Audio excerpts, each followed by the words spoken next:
ಮೈಸೂರು ಮಹಾರಾಜರು ಅವಾಗಿನ ನಾವು ಮುಂಬೈ ಕರ್ನಾಟಕದಾಗ ಇದ್ದು, ಆ ಕಡೆ ಹೈದರಾಬಾದ್ ಕರ್ನಾಟಕ ಇತ್ತು. ಇನ್ನ ನಾವು ಒಳಗೆ ಬಂದಿದ್ದಿಲ್ಲ. ಆ ಕಡೆ ಮೈಸೂರು ರಾಜ್ಯದಲ್ಲಿ ನಿಮ್ಗೆಲ್ಲಾ ಗೊತ್ತಿರ್ತಕ್ಕಂಥ KRS ಕಟ್ಟಿದ್ರು. ಅವ್ರು ಕಟ್ಟಿದಾಗ 75% ಕಟ್ಟಿ ಮುಟ್ಟಿತ್ತು, ಇನ್ನು 25% ಉಳ್ಕೊಂಡಿತ್ತು. ಅವಾಗ ಹೈದರಾಬಾದ್ನಿಂದ ಒಬ್ರು ಅಲ್ಲ, ಇದರಿಂದ ಒಬ್ರು ಮಡ್ರಾಸಿಂದ ಒಬ್ರು ಬರ್ತಾರ. ಒಬ್ಬ ಸೇಠ್ಜಿ ಬಂದು ಹೇಳ್ತಾರೆ, ಇನ್ನು 25% ಉಳ್ಕೊಂಡದ, ನಾನ್ ಕಟ್ಟಿ ಮುಗಿಸ್ತೀನಿ, ಕೊಡ್ರಿ, ನಿಮ್ಗೆ ರೊಕ್ಕಿಲ್ಲ ಸರ್ಕಾರದಾಗ, ಮೈಸೂರು ಸರ್ಕಾರದಾಗ ರೊಕ್ಕಿಲ್ಲ ಅಂತಾರ. ಅವಾಗ ಮಹಾರಾಜರ ಕಡೆ ರೊಕ್ಕಿಲ್ಲ ಅಂತಾರ. ಅವಾಗ ಒಂದು ವಾರ ಟೈಮ್ ತಗೊಂತಾರ. ಸರ್ ಎಂ ವಿಶ್ವೇಶ್ವರಯ್ಯನವರು ಒಂದು ವಾರ ಟೈಮ್ ತಗೊಂಡು ಒಂದು ಮಾತನ್ನ ಹೇಳ್ತಾರೆ ಮೈಸೂರು ಮಹಾರಾಜರಿಗೆ. ಸಂಜೆಗೆ ನೀವೆಲ್ಲಾ ಕೂಡ್ರಿ, ಒಂದ್ ಕಡೆ ನಿಮ್ಮ ರಾಣಿಯವರು ನೀವು ಕೂಡ್ರಿ ಅಂತಾರ. ಅವ್ರು ರೂಣಿ ಕೂಡ್ತಾರಲ್ಲ. ಅವ್ರು ಕೂಡಿದ ಮೇಲೆ ಹೇಳ್ತಾರೆ, 25% ಉಳಿದದ ನಿಮ್ಮ ರಾಜ್ಯದಾಗ, ನಿಮ್ಮ ಇದ್ರಾಗ ಅರಮನೆ ಒಳಗ ಇರೋತಕ್ಕಂತ ಬಂಗಾರವನ್ನ ಮಾರಿದ್ರೆ ಡ್ಯಾಮ್ ಮುಗಿತೈತೆ ಅಂತ ಹೇಳ್ತಾರ. ಅವ್ರು ಅವಾಗ ಅವ್ರ ಮನೆಯಲ್ಲಿದ್ದಂತ ರಾಣಿಯರು ಆಗಿಂದಾಗೆ ಕೈಯಾಗಿದ್ದಂತ ಎಲ್ಲಾ ಬಂಗಾರದ ಬಳೆಗಳನ್ನ ತೆಗೆದಿಟ್ಟು, ಎಷ್ಟು ಬಂಗಾರ ಅದ ತೆಗಿರಿ, ತೆಗೆದದನ್ನ ಮಾರ್ರಿ, ಡ್ಯಾಮ್ ಮುಗಿಸ್ರಿ, ರೈತರಿಗೆ ಕಲ್ಯಾಣ ಆಗತ್ತೆ ಅಂತ ಒಬ್ಬ ಹೆಣ್ಮಗಳು ಹೇಳ್ತಾಳೆ. ಎಲ್ಲ ವಸ್ತು ಆಗಿನ ಕಾಲದಿಂದಲೂ ರೈತರಿಗೆ ಬಹಳ ಮಹತ್ವವನ್ನು ಕೊಟ್ಟುಕೊಂಡಂತ ಒಂದು ಸರ್ಕಾರಗಳು ಇವೆಲ್ಲ.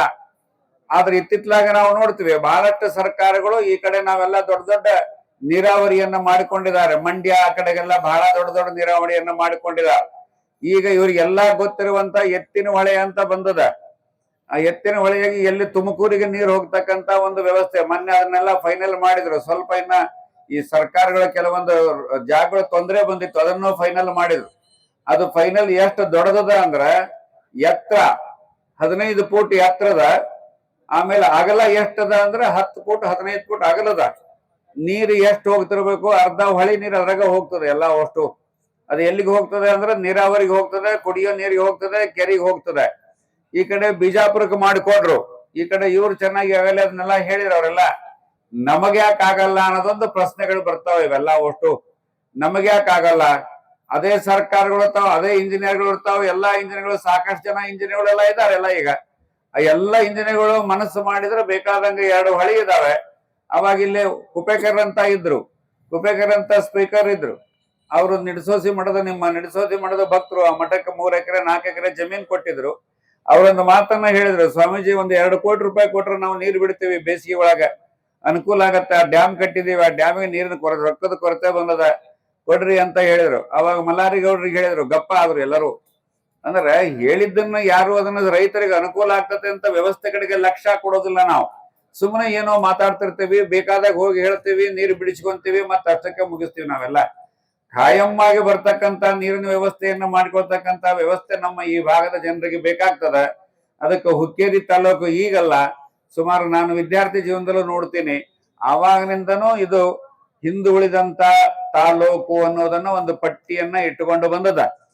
ಆ ಪಟ್ಟಿಯನ್ನ ಇಟ್ಟುಕೊಂಡು ಇಲ್ಲಿವರೆಗೂ ಬಂದದ. ಈಗ ಮಳೆ ಆಗ್ತದೆ, ಎಷ್ಟೋ ನೀರು ಬರ್ತದೆ, ಎಷ್ಟೋ ನೀರು ವೇಸ್ಟ್ ಆಗ್ತದೆ. ರೈತರು ಬಹಳ ಬುದ್ಧಿವಂತರಾಗಿ ಬೋರ್ ಹೊಡಿಸ್ಕೊಂಡು, ಬಾವಿ ತಕ್ಕೊಂಡು, ಬಾವಿ ಕೆಳಗೆ ಹೋಗಿ ಅದನ್ನ ನೀರು ಮಾಡಿಕೊಂಡು ಬದುಕ್ತಕ್ಕಂತ ವ್ಯವಸ್ಥೆಗಳಲ್ಲಿ ಇತ್ತಿತ್ತಲಾಗಿ ಸ್ವಲ್ಪ ಕೆರೆಗಳನ್ನ ನೀರು ತುಂಬಿಸಿ ಒಂದು ಅನುಕೂಲವನ್ನ ಮಾಡಿದೆ ಸರ್ಕಾರ. ಇಲ್ಲ ಅನ್ನೋದು ಅದು ಒಂದು ಒಳ್ಳೆ ಕೆಲಸನೇ. ಅದಕ್ಕಿಂತಲೂ ಹೆಚ್ಚಾಗಿ ನಮ್ಮಲ್ಲಿ ಗುಡ್ಡುಗಳು ಸಾಕಷ್ಟದ. ಆ ಗುಡ್ಡುಗಳ ಮೇಲೆ ನೀರು ಬಿಟ್ಟು ನಿಮ್ ಎಲ್ಲಾ ಚೆಕ್ ಡ್ಯಾಮ್ಗಳಿಗೆ ನೀರು ಕೊಟ್ಬಿಟ್ರೆ, ಡಿಸೆಂಬರ್ ತನಕ ನೀರು ಕೊಟ್ರೆ ಬಹಳಷ್ಟು ಎಲ್ಲಾ ಹಳ್ಳಿಗಳಿಗೆ ನೀರ್ ಹಾಕ್ತಕ್ಕಂತ ವ್ಯವಸ್ಥೆ ಬರ್ತದೆ. ಬೋರು ಬಾವಿ ಎಲ್ಲರಿಗೂ ನೀರು ತುಂಬತಕ್ಕಂತ ವ್ಯವಸ್ಥೆ ಬರ್ತದೆ. ಅದಕ್ಕಿಂತಲೂ ಹೆಚ್ಚಾಗಿ ಅಂದ್ರೆ ಇದನ್ನ ಕಟ್ಟಿ ಬೇಕಾದಂಗ ಕಾಲುವೆಯನ್ನ ಕಟ್ಟಿ ನೀರು ಕೊಡ್ತಕ್ಕಂತ ವ್ಯವಸ್ಥೆಗಳು ಬೇಕಾದಷ್ಟಿದಾವ. ರೈತರು ಅದನ್ನ ಬಹಳ ತುಂಬಾ ಚೆನ್ನಾಗಿ ಉಪಯೋಗ ಮಾಡಿಕೊಂಡ್ರೆ 4-5 ವರ್ಷದಲ್ಲಿ ಅದೆಲ್ಲ ಆಗ್ತಕ್ಕಂತ ವ್ಯವಸ್ಥೆಗಳಿದಾವೆ. ಯಾಕೆಂದ್ರೆ ಮೊದಲು ಇಂಥವೆಲ್ಲ ಡ್ಯಾಮ್ ಕಟ್ಟಬೇಕಾದ್ರೆ, ಕೆಲಸ ಮಾಡ್ಬೇಕಾದ್ರೆ ಎಷ್ಟು ಮಿಷನ್ಗಳು ಇದ್ದಿಲ್ಲ.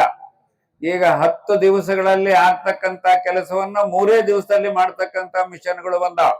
ಇಂಥವೆಲ್ಲ ಮಿಷನ್ಗಳನ್ನ ಇಟ್ಟುಕೊಂಡು ಇವತ್ತು ನಾವು ಅದನ್ನ ನಮ್ಮ ತಾಲೂಕಿನ ಎಲ್ಲ ಅಧಿಕಾರಿಗಳು, ನೀರಾವರಿ ಅಧಿಕಾರಿಗಳು ಒಂದು ವ್ಯವಸ್ಥಿತವಾದ ಡಿಸೈನ್ ಅನ್ನ ಮಾಡಿ, ಎಲ್ಲಿಂದ ನೀರು ತಗೋಬೇಕು, ಯಾವ ಹೊಳೆಯಿಂದ ನೀರು ತಗೋಬೇಕು, ಮಳೆಗಾಲದಲ್ಲಿ ನೀರು ಸಾಕಷ್ಟು ವೇಸ್ಟ್ ಆಗ್ತದೆ, ಆ ವೇಸ್ಟ್ ಆಗ್ತಕ್ಕಂತ ನೀರನ್ನೇ ಶಿಫ್ಟ್ ಮಾಡಿದ್ರು ನಮಗೆ ಬೇಕಾದಷ್ಟು ಸಿಗತಕ್ಕಂತ ವ್ಯವಸ್ಥೆ ಬರ್ತದೆ. ಆ ಕಡೆ ಘಟಪ್ರಭಾ ಬರ್ತದೆ, ಈ ಕಡೆ ನಮ್ಮ ಹಿರಣ್ಯಕೇಶಿ ಬರ್ತದೆ. ಇವೆಲ್ಲ ನೀರು ಮಳೆಗಾಲದಲ್ಲಿ ನೀರು ವೇಸ್ಟ್ ಆಗ್ತಕ್ಕಂತ ವ್ಯವಸ್ಥೆ. ಆ ಕಡೆ ದಡ್ಡಿ ಆ ಕಡೆ ಹೋದ್ರು ಬಹಳ ನೋಡಿರ್, ಮಳೆಗಾಲದಲ್ಲಿ, ಬೇಸಿಗೆ ಕಾಲದಲ್ಲಿಯೂ, ಚಳಿಗಾಲದಲ್ಲಿಯೂ, ಮಳೆಗಾಲದಲ್ಲೂ ಒಂದ್ ರೀತಿಯಾದ ಬರಗಾಲದ ವಾತಾವರಣವನ್ನ ನೋಡ್ತೀವಿ. ಆ ಕಡೆಗೆಲ್ಲ ಅಡ್ಡಾಡ್ತೀವಿ ನಾವೆಲ್ಲ. ಬೇಸಿಗೆ ಕಾಲದಾಗಂತೂ ಒಂದ್ ರೀತಿಯಾದ ರಣರಣ ಅಂತ ಇರ್ತದ. ಅದಕ್ಕೆಲ್ಲದಕ್ಕೂ ನೀರು ಕೊಡ್ತಕ್ಕಂತ ವ್ಯವಸ್ಥೆ ನಮ್ಮ ತಾಕತ್ತು ಸರ್ಕಾರಗಳಲ್ಲಿದೆ, MLA ಗಳಲ್ಲಿದೆ, MP ಗಳಲ್ಲಿದೆ. ಸ್ವಲ್ಪ ದೂರದೃಷ್ಟಿಯನ್ನ ಇಟ್ಟುಕೊಂಡು ರೋಡುಗಳಿಗೆ ಎಷ್ಟು ಮಹತ್ವವನ್ನು ಕೊಡ್ತೀರಿ. ನಿಮ್ಗೆ ಬಹಳಷ್ಟು ಜನರಿಗೆ ಗೊತ್ತಿರ್ಬೇಕು, ಆಂಧ್ರದಲ್ಲಿ ಮೊದಲು ರೋಡಿಗೆ ಹೆಚ್ಚು ಮಹತ್ವವನ್ನು ಕೊಡ್ಲಿಲ್ಲ. ಡ್ಯಾಮ್ಗಳನ್ನ ಕಟ್ಟಿಕೊಂಡು ನೀರನ್ನ ತಗೊಂಡ್ರು ಮೊದ್ಲಿಗೆ ಅವರೆಲ್ಲ. ನಾವು ಮೊದ್ಲಿಗೆಲ್ಲ ಒಟ್ಟು ರೋಡನ್ನ ಮಾಡಿಕೊಂಡ್ವಿ ನಾವೆಲ್ಲ. ಈಗ ನಾವು ಮಾಡ್ತಕ್ಕಂತಹದ್ದು ನೀರಿನ ವ್ಯವಸ್ಥೆನ ನಾವು ತುಂಬಾ ಚೆನ್ನಾಗಿ ಮಾಡ್ಕೊಳ್ಬೇಕಾಗುತ್ತೆ. ರೈತ ಮೊದ್ಲಿಗಿಂತಲೂ ಬುದ್ಧಿವಂತ ಆಗಿದ್ದಾನೆ. ಅವ್ರು ಹೇಳಿದಂಗ ಸಂಜೆ ಸ್ವಲ್ಪ ಕೈ ಎತ್ತೋದು ಕಡಿಮೆ ಆಗತ್ತೆ ಅಂತ ಹೇಳಿದಂಗ ಅದನ್ನು ಬುದ್ಧಿವಂತ ಆಗಿದ್ದಾನೆ. ಹಿಂಗೆಲ್ಲವೂ ಆಗಿ ರೈತ ಈಗ ಮೊದ್ಲಿಗಿಂತಲೂ ಹೆಚ್ಚಿನ ಉತ್ಪನ್ನವನ್ನ ತೆಗೆಯುವಂತ ವ್ಯವಸ್ಥೆಯಲ್ಲಿ ಬಂದಿದ್ದಾನೆ. ಕಬ್ಬಿನಲ್ಲಿ 2 ಬೆಳೆ 3 ಬೆಳೆ ತೆಗೆಯುವಂತ ವ್ಯವಸ್ಥೆ, ನೀರು ಕಡಿಮೆ ಬೀಳ್ತದೆ. ಈಗ ಈ ಟೈಮ್ನಲ್ಲಿ ನಿಮ್ಮವೆಲ್ಲ ಕಬ್ಬುಗಳನ್ನ ನೋಡ್ರಿ, ಎಲ್ಲ ಒಣಗಿದ ಕಬ್ಬುಗಳನ್ನ ನಾವು ಕಾಣ್ತೇವೆ ಎಲ್ಲ ಒಟ್ಟು. ಈಗ ನೀರು ಸಿಕ್ತು ಅಂದ್ರೆ ಮತ್ತೆ ರೈತ ಈ ಭಾಗದಲ್ಲಿ ಬಹಳ ದೊಡ್ಡ ಒಂದು ವ್ಯವಸ್ಥೆ ಆಗ್ತಕ್ಕಂತ ವ್ಯವಸ್ಥೆಗಳು ಬರ್ತವೆ. ಅದನ್ನ ಇರ್ತಕ್ಕಂತ MLA ಗಳು MP ಗಳು ಸುಮಾರು 80-90 ವರ್ಷಗಳಾಗಿದ್ದಾವೆ ಈಗೆಲ್ಲ ಬಂದು. ಇಷ್ಟಾದ್ರೂ ಸಹಿತ ನಾವಿನ್ನ ಈ ಕಡೆ ಲಕ್ಷ್ಯ ಕೊಡ್ತಕ್ಕಂತ ವ್ಯವಸ್ಥೆನ ನಾವು ಮಾಡ್ತಾ ಇಲ್ಲ. ಈಗಾಗಲೇ ಅದನ್ನೆಲ್ಲದನ್ನ ತುಂಬಾ ಚೆನ್ನಾಗಿ ಹಾಸ್ಯವಾಗಿ ಬೈದು ಹೇಳ್ತಕ್ಕಂತ ಎಲ್ಲಾ ಪೂಜ್ಯರು ಮಾಡಿದ್ದಾರೆ. ಪೂಜ್ಯರಿಗೂ ನೀರು ಬೇಕು, ನಿಮಗೂ ನೀರು ಬೇಕು, ಎಲ್ಲ ನಾವು ರೈತರೇ. ನೀವೇನ್ ಮಾಡ್ತೀರಿ? ನಮ್ಮವು ಹೊಲಗಳದಾವೆಲ್ಲ ಒಟ್ಟು 50 ಎಕರೆ 20 ಎಕರೆ 30 ಎಕರೆ 100 ಎಕರೆ ಹೊಲಗಳದಾವೆಲ್ಲ. ಅವೆಲ್ಲವನ್ನು ಮಾಡಿದಾಗ ನಮಗೂ ಹೊಟ್ಟೆ ತುಂಬತಕ್ಕಂತ ಒಂದು ಕೆಲಸ. ಅದಕ್ಕೆ ಸರ್ಕಾರಕ್ಕೆ ಒಂದು ಮಾತನ್ನ ಹೇಳೋದು, ಕಿವಿ ಮಾತನ್ನ ಹೇಳೋದು ಏನಂದ್ರೆ, ಇಲ್ಲಿವರೆಗೆ ಏನ್ ಇವರೆಲ್ಲ ಬಂದು ಉಪವಾಸವನ್ನ ಕುಂಡಿರ್ತಕ್ಕಂತ ವ್ಯವಸ್ಥೆ ಒಳಗಿದ್ದಾರೆ. ಒಂದು ವಾರದಲ್ಲಿ ಅದನ್ನ ಡಿಸೈನ್ ಅನ್ನ ಮಾಡಬಹುದು. ಈಗೆಲ್ಲ ರೆಡಿ ಇರ್ತದೆ ಸಾಮಾನ್ಯವಾಗಿ.